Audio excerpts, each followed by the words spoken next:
Di zaman sekarang, di saat ini banyak orang yang menggunakan fintech e-wallet untuk melakukan transaksi, ada juga P2P lending untuk melakukan pinjaman.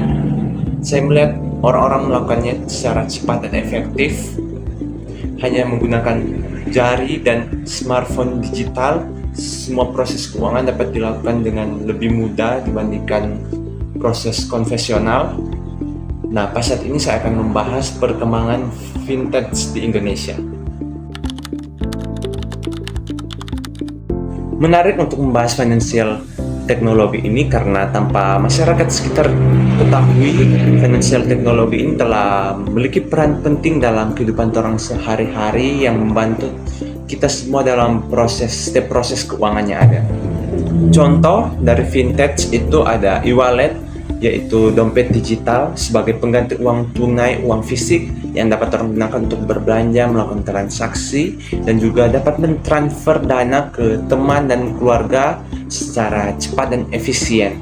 Dan ada juga P2P lending, yang layanan yang mempertemukan antara peminjam dengan orang yang membutuhkan uang tanpa perlu bertemu langsung dan tanpa melalui bank. Di balik fintech ini ada regulator-regulator seperti OJK dan BI. OJK di sini bertugas untuk mengawasi dan memastikan agar layanan keuangan ini dapat berjalan dengan aman. Dan juga BI di sini bertugas untuk mengatur agar prosedur layanan keuangan ini dapat berfungsi dengan baik untuk masyarakat umum. Perkembangan fintech Indonesia tergolong cukup baik dibandingkan beberapa negara, bahkan negara maju. Seperti e-wallet kayak OVO, GoPay, Shopee, dan lain-lain. Itu banyak menggunakan masyarakat kita untuk berbagai macam transaksi keuangan seperti belanja online, membeli makanan, bayar Gojek, GoCard, dan lain-lain. Alasannya itu karena praktis dan mudah dipakai. Ada juga peer-to-peer lending, ini tergolong cukup diminati oleh UMKM dan juga orang-orang yang kesulitan mendapatkan akses bank. Ini sangat disukai karena pencairan uang yang tergolong cukup cepat dan juga hanya perlu smartphone atau HP untuk mengakses layanan ini tanpa perlu datang ke kantor fisik. Di sini fintech berperan sebagai penyedia sarana, akses dan transaksi yang mudah, dan bank berperan sangat penting dalam bekerja sama dengan fintech dalam penyediaan dana dan lain-lain, dan juga OJK berperan krusial dalam menjaga dan menangani berbagai macam perusahaan-perusahaan fintech agar tidak merugikan masyarakat, seperti menangani pinjol online.